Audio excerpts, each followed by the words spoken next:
Au nord du Nigeria, les acteurs de l'industrie laitière éprouvent de plus en plus de difficultés à maintenir leurs activités. Depuis quelques années, la transformation des différents produits est handicapée par des problèmes liés pour la plupart au déficit d'infrastructures, au manque de personnel ou encore à la concurrence des produits importés et disponibles sur le marché à bas coût. La plupart des entreprises comme L&Z tentent encore de résister en multipliant les stratégies et les ressources nécessaires. Lancée en 2006, l'usine produit plus de 20 000 litres de lait par jour en s'appuyant essentiellement sur la production des éleveurs Peul de la région.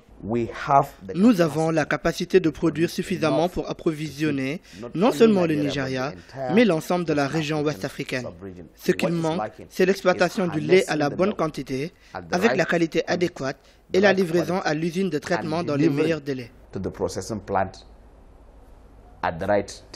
En Afrique, l'industrie laitière, c'est une production de plus de 15 millions de tonnes de lait et autres dérivés par an. La demande devrait croître au cours des 10 prochaines années en raison de la forte croissance démographique selon certains observateurs. L'augmentation des revenus des populations dans certains pays du continent devrait aussi entraîner non seulement une hausse de la production, mais également celle des exportations vers d'autres continents. Au Nigeria, la majeure partie du lait est fournie par les éleveurs de la communauté Fulani, des nomades qui au fil du temps sont devenus comme des partenaires des industries laitières.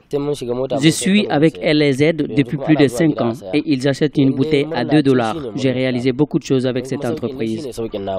Je suis heureux parce que L&Z achète maintenant mon lait. Avant, je l'amenais au marché pour le vendre avec toutes les difficultés. Désormais, la société vient acheter le lait directement chez moi et c'est plutôt bénéfique.